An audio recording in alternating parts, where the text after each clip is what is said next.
This is Nick with Build Brothers Roofing at 1620 Moonbeam Lane out here in Eastlake. On top of an asphalt shingle roof, we got a leak coming from this section. So I'm gonna go ahead and show the homeowner what's going on over here. This roof's about, I believe, 18 years old or so. The shingles are starting to deteriorate, although it is not, necessarily time to replace this roof. I will say, you can see from this angle, you can see how shiny some of these areas are. So essentially what's starting to happen is the oils on this asphalt shingle have started to evaporate. And once those oils evaporate, the granules start to deplete and they flow off every time it rains. We've got some damaged shingles over here. And then they end up accumulating in the gutters like this. So you can see all these are actually granules from the roof. So when that starts to happen, it's a telltale sign that the roof is getting to the tail end of its life expectancy. We got some dormer vents on this roof.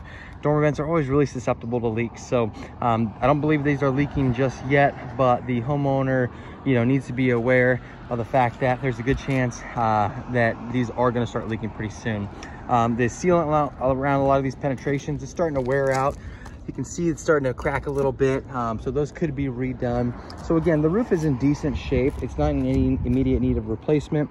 Give it a couple more years, 3-5 years, then it's going to be time to look into replacing the whole roof. But going over to this section where the leak is, so what I'm thinking is happening is we have a section of this shingle that is just really, where did it go?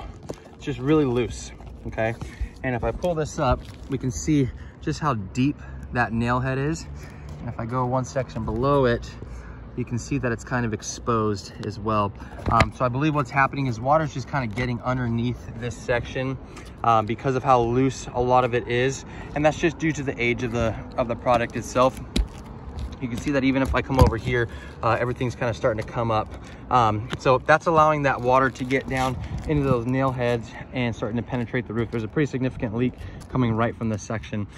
So because of the fact that this entire area is really starting to loosen up, my suggestion is that we go ahead and repair this whole roof plane. We'll go ahead and repair these ridge caps as well. If the homeowner would like, sorry about that, we can come out and do an emergency tarp.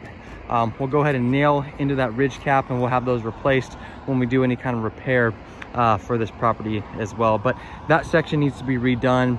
The glue, the adhesiveness of those shingles is starting to come up. So every time it rains, water is going to be getting underneath it and we're going to continue to have problems. That's it for my inspection.